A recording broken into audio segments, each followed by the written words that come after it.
की तरफ चलते हैं। हमारा दूसरा समीकरण है जिंक की अभिक्रिया सिल्वर नाइट्रेट के साथ कराई जाती है तो जिंक नाइट्रेट और सिल्वर बनता है।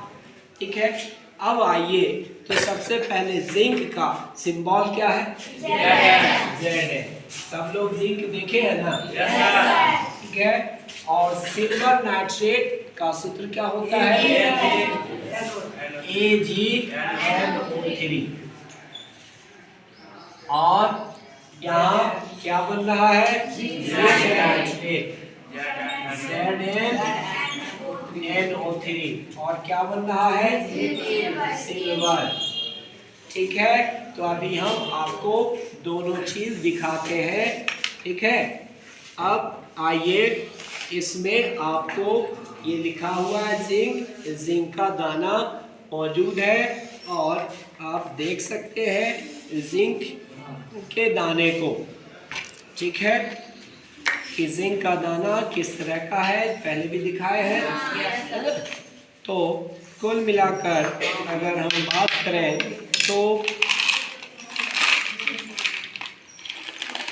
तो देखिए यह दाना जिंक का है।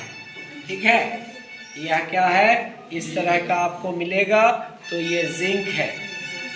ठीक है, तो कुल मिलाकर अगर हम बात करते हैं जिंक की तो हमारे पास ये जिंक का दाना है और जिंक का सिंबल, जिंक का सिंबल हमने क्या लिखा? Zn। ठीक है, अब आइए एक अभिकर्मक तो हमने आपको जिंक का दिखाया, अब दूसरा अभिकर्मक आप देखिए सिल्वर नाइट्रेट। ठीक है, तो इसमें ये इसके अंदर जो सॉल्यूशन है सिल्वर नाइट्रेट का है। ठीक है, सिल्वर नाइट्रेट देखिए किस तरह का है, रिएक्टेंट लिक्विड फॉर्म में है। तो हमने अभी आपको एक किसको दिखा रहे हैं? जिंक को, और दूसरा किसको दिखा रहे हैं? सिल्वर नाइट्रेट को। अब हम एक टेस्ट ट्यूब लेते हैं और इस टेस्ट ट्यूब में दोनों के बीच की क्रिया को देखते हैं कि क्या होता है। ठीक है,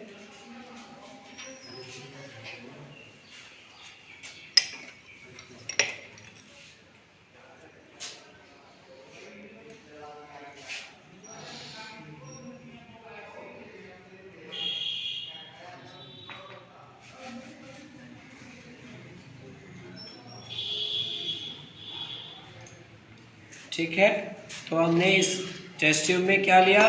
सिल्वर नाइट्रेट। ठीक, अब आइए इसमें हम जिंक के दाने को डाल रहे हैं। ठीक है, तो ये हमने जिंक के दाने को डाल दिया, लेकिन इसके अंदर बहुत तेज़ी से अभिक्रिया नहीं दिख रही है। मतलब अभी अभिक्रिया नहीं दिख रही है, लेकिन इसमें वेट करने की ज़रूरत है। ठीक है, तो इसका मतलब हम जैसे और दूसरे धातु को मिलाते हैं तुरंत मिलने के साथ ही क्रिया शुरू हो जाती है। ठीक है, तो इसको अभी हम रहने देते हैं। तो हम दोनों अभिकर्मक देख लिए। एक अभिकर्मक हमारा क्या था? जिंक। और दूसरा अभिकर्मक सिल्वर नाइट्रेट। तो ये दोनों मिलके क्या बनेगा? और फिर क्या बनेगा? सिल्वर। अब देखिए यहाँ जिंक कितना है? और यहाँ सिल्वर कितना है? नाइट्रोजन कितना है? ऑक्सीजन कितना है? और यहाँ जिंक कितना है? नाइट्रोजन कितना है? ऑक्सीजन कितना है? और सिल्वर कितना है? एक। इसका मतलब दोनों तरफ क्या हो गया? दोनों तरफ बराबर है ना? लेकिन ये हमको ध्यान रखना है कि जब जिंक नाइट्रेट बनता है तो ये Hal2 के नाम से जाना जाता है। ठीक है, ZnNO3 का Hal2 लिखा जाता है। जिंक नाइट्रेट का जो सूत्र होगा उसमें आपको इस तरह से लिखना होगा और फिर आपका सिल्वर है। अब इसको हम बैलेंस करेंगे, तो अब बैलेंस करेंगे तो यहाँ 2 आएगा और यहाँ भी 2 आएगा, ठीक है। तो कुल मिलाकर अब जिंक की संख्या 1, सिल्वर की संख्या 2 हो जाएगी। नाइट्रोजन, अब यहाँ नाइट्रोजन की संख्या 2 हो गई, ऑक्सीजन की संख्या 6 हो गई। इधर जिंक की संख्या 1 हो जाएगी, नाइट्रोजन की संख्या 2 हो गई, ऑक्सीजन की संख्या 6 हो गई और सिल्वर की संख्या 2 हो गई।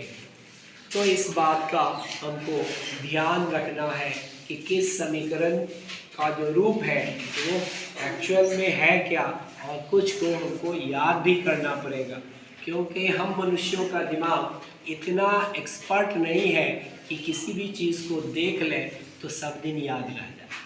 इसीलिए हमारा जो दिमाग है वो अभ्यास वाला दिमाग है कि हर चीज़ को देखने सुनने के बाद उसको भी याद रखने की आवश्यकता है। जैसे जैसे अगर हम नहीं याद रखते हैं तो आप बूढ़े व्यक्ति से सुनते होंगे कि सब भुतला गए, सब भुला गए।